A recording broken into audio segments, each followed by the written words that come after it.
రాజకీయాల్లో నాయకుడు ఎవరైనా సరే మ్యాజిక్ కొద్ది కాలమే ఉంటుందని చెప్పేందుకు చాలా దృష్టాంతాలే ఉన్నాయి.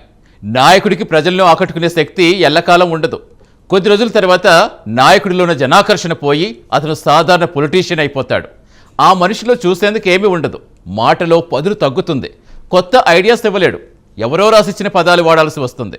సభలో ఉన్న వాళ్లకు ఈ ప్రసంగం బోరు కొడుతుంది. చీటికి మాటికి ఏలలు వేస్తారు, నినాదాలు ఇస్తారు. సభలో ఉన్న లక్షలాది మంది ఉన్నా నేత చెప్పేది వినేందుకు మనసొప్పదు.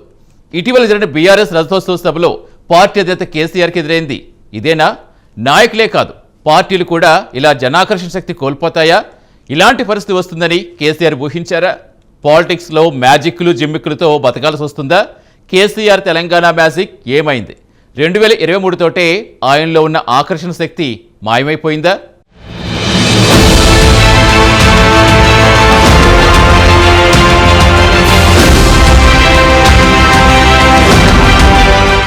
ఏప్రిల్ 27న జరిగిన బీఆర్ఎస్ రజతోత్సవ సభలో గులాబీబాస్ కేసీఆర్ కు ఇదే ఎదురైంది. నాయకులే కాదు, పార్టీలు కూడా ఇలా సొంత వశీకరణ శక్తిని కోల్పోతాయా? అప్పుడు పార్టీ సంస్థాపక మహదాశయం మారిపోయి చీప్ పాలిటిక్స్, ఎత్తులు పై ఎత్తులతో బతకాల్సి వస్తుందా? ఇలాంటి గతి కాంగ్రెస్ కు పడుతుందని మహాత్మాగాంధీ ఊహించారా? స్వాతంత్ర్యం వచ్చాక ఇక చాలు, కాంగ్రెస్ పార్టీ రద్దు చేయండి అని పిలుపు ఇచ్చింది ఎందుకేనా? 1948 ఫిబ్రవరి 2 హరిజన్ పత్రికలో ఒక వ్యాసం రాస్తూ కాంగ్రెస్ అవసరం తీరిపోయింది, దాన్నిక రద్దు చేయండి, అదొక ప్రజాసేవా సంఘంగా దేశమంతా విచ్చుకోవాలన్నారు. నిజానికి కేసీఆర్ కూడా చాలాసార్లు తెలంగాణ ప్రత్యేక రాష్ట్రం వచ్చాక టీఆర్ఎస్ తో పనేముంటుందని కాంగ్రెస్ లో విలీనం చేసి నాటి ఉత్తరప్రదేశ్ ఎన్నికలప్పుడు సోనియా గాంధీకి సలహాదారుగా వెళ్లాలనుకున్నారు. బీఆర్ఎస్ 25 ఏళ్ల కింద టీఆర్ఎస్ గా పుట్టింది. ఈ రజతోత్సవ వేడుక కోసం వరంగల్ సమీపంలోని ఎల్కతుర్తి సమీపంలో భారీ బహిరంగ సభ ఏర్పాటు చేశారు. లక్షలాది మందిని రాష్ట్రం నలుమూలల నుంచి తరలించారు. ఇంత పెద్ద పండుగలో మాట్లాడింది ఒక్కరే, మరొక్క నేతకు ఛాన్స్ ఇవ్వలేదు. ఆయనకు స్వాగతం చెప్పేందుకు ఆ పార్టీ నేత ఎర్రబెల్లి దయాకర్ రావు ఛాన్స్ ఇచ్చారు. 25 ఏళ్లు పూర్తి చేసుకున్న పార్టీలో ఈ సుదీర్ఘ యాత్ర గురించి మాట్లాడేందుకు ఎవ్వరికీ ఛాన్స్ ఇవ్వలేదు. అయితే రాష్ట్రంలో ప్రజాస్వామ్యం నాశనమైపోతోందని, ప్రశ్నించే గొంతులను కేసులతో నొక్కిపెడుతున్నారని, పోలీసుల జోక్యం ఎక్కువైందని, ఇది సహించమని బిగ్గరగా అన్నారు.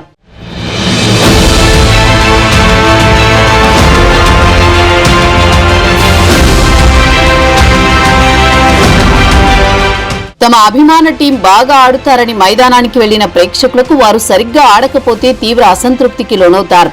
టీవీ ముందు కూర్చుని ఆట చూస్తున్న ప్రేక్షకుల పరిస్థితి కూడా ఇలానే ఉంటుంది.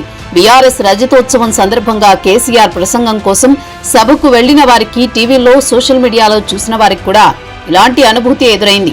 పార్టీ పెట్టి 25 సంవత్సరాలైన సందర్భంగా బీఆర్ఎస్ హన్మకొండలో నిర్వహించిన రజతోత్సవ సభలో ఆ పార్టీ అధినేత, మాజీ ముఖ్యమంత్రి కేసీఆర్ ప్రసంగం కోసం ఆ పార్టీ కార్యకర్తలే కాదు, తెలంగాణ ప్రజలు కూడా ఆసక్తిగా ఎదురు చూశారు. దాదాపు గంట సేపు జరిగిన ఆయన ప్రసంగంలో ఒక్క కొత్త మాట లేదు, కొత్త ఆలోచన లేదు, కొత్త ప్రోగ్రాం లేదు, పిలుపు లేదు, పంచు లేదు. కేసీఆర్ తన పాలనలో విజయాలను గుర్తు చేస్తూ కాంగ్రెస్ ప్రభుత్వంపై విమర్శలు గుప్పించారు. అయినప్పటికీ బీఆర్ఎస్ భవిష్యత్తు వ్యూహంపై దిశ దశ నిర్దేశం ఇవ్వలేకపోయారు. ఇది బీఆర్ఎస్ కార్యకర్తలను నిరాశకు గురిచేసింది. ఆయన ప్రసంగం తీరు ఏమాత్రం ఆసక్తికరంగా లేదు, ఉత్తేజకరంగా లేదు. ఈ అసహనం జనంలో కనిపించింది. వచ్చేది మనదే ప్రభుత్వమని కేసీఆర్ అన్నారు. జనంలో కొందరు మళ్లీ సీఎం కేసీఆరే అన్నారు. కేసీఆర్ తీసుకొచ్చిన వినూత్న ప్రజాకర్షక పథకాలతో బీఆర్ఎస్ పెద్ద ఎత్తున అభిమానం సొంతం చేసుకుంది. అయినప్పటికీ 2023లో ఆ పార్టీ పరాజయం పాలైంది. అయితే తమ వ్యూహం ఎక్కడా, ఎందుకు విఫలమైందో తెలుసుకునే ప్రయత్నం ఇప్పటికీ చేయలేదని బీఆర్ఎస్ రజతోత్సవ సభతో మరోసారి రుజువైంది. లోపం ఎక్కడుందో తెలుసుకునే ప్రయత్నం చేయకుండా, బీఆర్ఎస్ కు ఓటేయకుండా ప్రజలే మోసపోయారనే ధోరణి ప్రదర్శిస్తున్నారని విశ్లేషకులు అభిప్రాయపడుతున్నారు.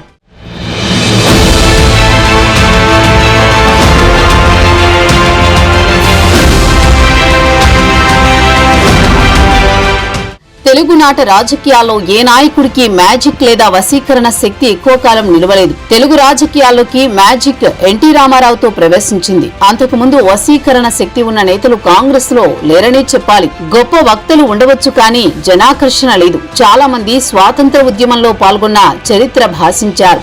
ఉంటే గింటే కమ్యూనిస్టు రాజకీయాల్లో మహావక్తలు ఉండేవారు. కాంగ్రెస్ పార్టీ గాంధీ, నెహ్రూ, ఇందిరాగాంధీల మ్యాజిక్ తో జీవిస్తూ వచ్చింది. ప్రాంతీయంగా కాంగ్రెస్ పార్టీ ముఖ్యమంత్రులను అందించింది తప్ప మహానేతలను అందివ్వలేదు. అయితే చాలా మంది ఇతర పార్టీల నేతలు అసెంబ్లీలో మంచి వక్తలు అనిపించుకున్నారు. వాళ్ళెవరూ జనాన్ని తమ వైపు తిప్పుకుని తమ పార్టీని అధికారంలోకి తెచ్చేంత సత్తా ఉన్న వాళ్లు కాలేకపోయారు.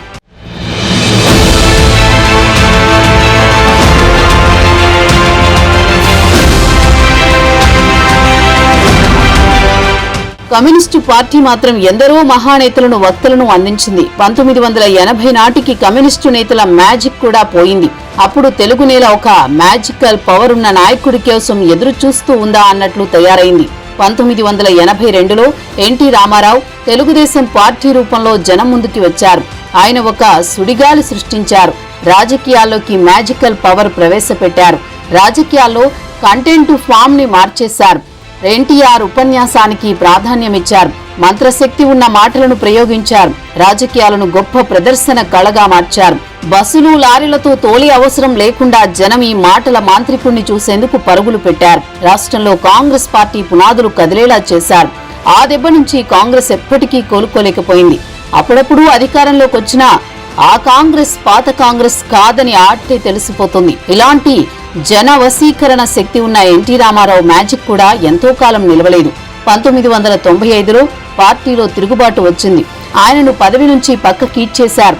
అయితే తెలుగునాడు తల్లడిల్లలేదు. భూకంపం రాలేదు. నిరసన జ్వాలలు లేవు. తాము బాహువులు బాలరాచాపి ఆలింగనం చేసుకుని అధికారం అప్పగించిన ప్రజలు ఎన్టీ రామారావు ఆర్తనాదాలను పట్టించుకోలేదని రాజకీయ పండితులు చెబుతోన్నమాట. ఆయన అనంతరం తెలుగుదేశం పార్టీ కొత్త అవతారం ఎత్తింది. అప్పట్నుంచి ఇప్పటిదాకా ఈ తెలుగుదేశం పార్టీ పలుమార్లు అధికారంలోకి వచ్చింది.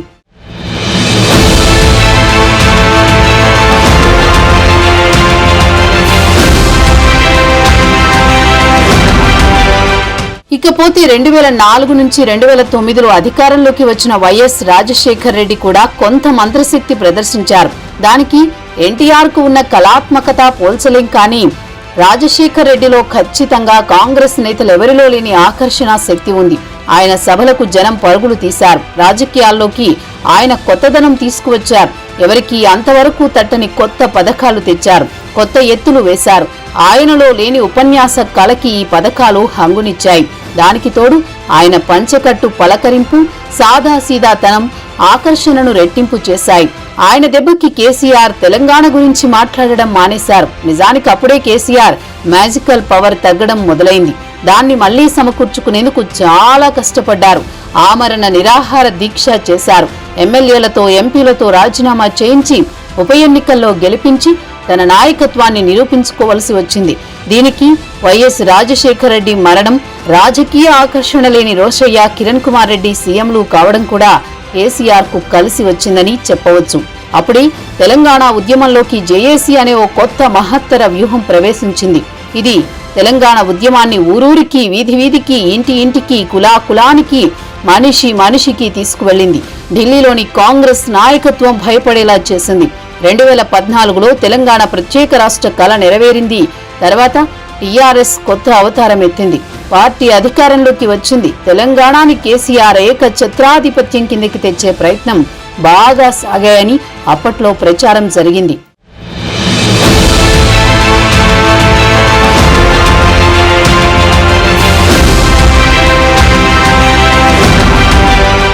అయితే 2 టర్మ్స్ మధ్యలో కేసీఆర్ కి సవాల్ ఎదురైంది. బీజేపీ నుంచి బండి సంజయ్, కాంగ్రెస్ నుంచి రేవంత్ రెడ్డి రావడంతో తెలంగాణ రాజకీయాలు మారిపోయాయి. మాటలతో, తిట్లతో నెట్టుకొచ్చే కేసీఆర్ కు అంతే మాటకారులు, అంతే తిట్ల భాష తెలిసిన 2 నాయకులు పోటీ అయ్యారు. తెలంగాణ రాజకీయాలు తిట్లు, బూతుల రాజకీయాలు అయ్యాయి. అయితే ఈ గొడవ కేసీఆర్లో జనాకర్షణ శక్తి ఆరిపోయిందని, మంత్రశక్తి మాయమైందని చాలా స్పష్టంగా వెల్లడించింది. కేసీఆర్ అంటే మాటల మరాఠీగా తరిగిపోయాడని అర్థమైంది. ఆయన ఉపన్యాసాలు పనిచేయడం మానేశాయి. మాటల పదును తగ్గిపోయింది. కేసీఆర్ అంటే నవ్వుకోవడం మొదలైంది. ఆయన ఎత్తుగడలు వీగిపోయాయి. సోషల్ మీడియా సటైర్ మొదలైంది. ఫలితంగా 2023, 2024 ఘోర పరాజయం ఎదురైంది.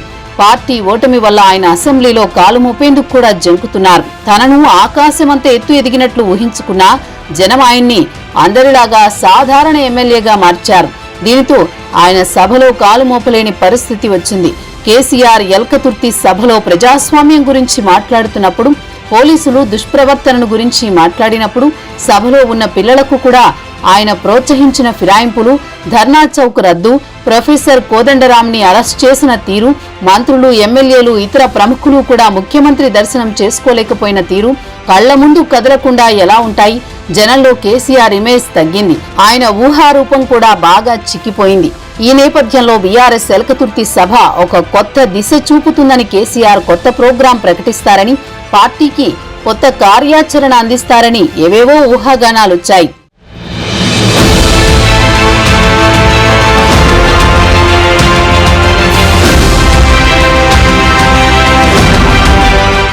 అయితే తమ ప్రభుత్వం 10 ఏళ్లలో ఎలా బంగారు తెలంగాణ సృష్టించిందో చెప్పారు. అయితే అదే ప్రజలు కాంగ్రెస్ పార్టీకి పట్టం కట్టారనే నిజం ఇంకా పచ్చిగానే ఉంది. కాంగ్రెస్ ప్రభుత్వ వైఫల్యాలను ఆయన ఎండగట్టలేకపోయారు. సీఎం రేవంత్ రెడ్డి పేరు కూడా ప్రస్తావించలేకపోయారు. కాంగ్రెస్ ప్రభుత్వం భూములు అమ్ముతుంది, ఇప్పుడు హైదరాబాద్ యూనివర్సిటీ భూములు అమ్ముతారు, రేపు ఉస్మానియా భూములు అమ్ముతారని అన్నా దానిని బల్లగుద్ది ఇది తప్పు అని చెప్పలేకపోయారు. భూముల అమ్మకాలని తారాస్థాయికి తీసుకుపోయింది ఆయనే. అందుకే ఈ విమర్శలు చేసిన వెంటనే భూములు అమ్మడం తప్పు కాదు, నిధులు అవసరమైనప్పుడు భూములు అమ్ముకోవడం చేయవచ్చు అని ఒక సమర్థన విసరాల్సి వచ్చింది. అయితే రజతోత్సవ సభలో కేసీఆర్ తన ప్రసంగంలో కాంగ్రెస్ ప్రభుత్వంపై తీవ్ర విమర్శలు చేశారు. కాంగ్రెస్ ఇస్తాననే హామీలు, చెప్పిన గ్యారంటీల గురించి నిలదీసే ప్రయత్నం చేశారు. కానీ అసెంబ్లీలో ఈ అంశాలను లేవనెత్తి ఉంటే ఆయన విశ్వసనీయత పెరిగేది. బీఆర్ఎస్ తన 25 ఏళ్ల ప్రయాణంలో ప్రస్తుతం అనేక సవాళ్లను ఎదుర్కొంటోంది. గతంలో ప్రతి ఎన్నికల్లో ధైర్యంగా పోటీ చేసిన బీఆర్ఎస్ ఇప్పుడు ఎన్నికల్లో పోటీ చేయడానికే భయపడుతోంది. అంతర్గత విభేదాలు వెంటాడుతున్నాయి. పార్టీని క్షేత్రస్థాయిలో నడిపిస్తున్నది ఎవరో అనే సందేహం కూడా కార్యకర్తల్లో ఉంది.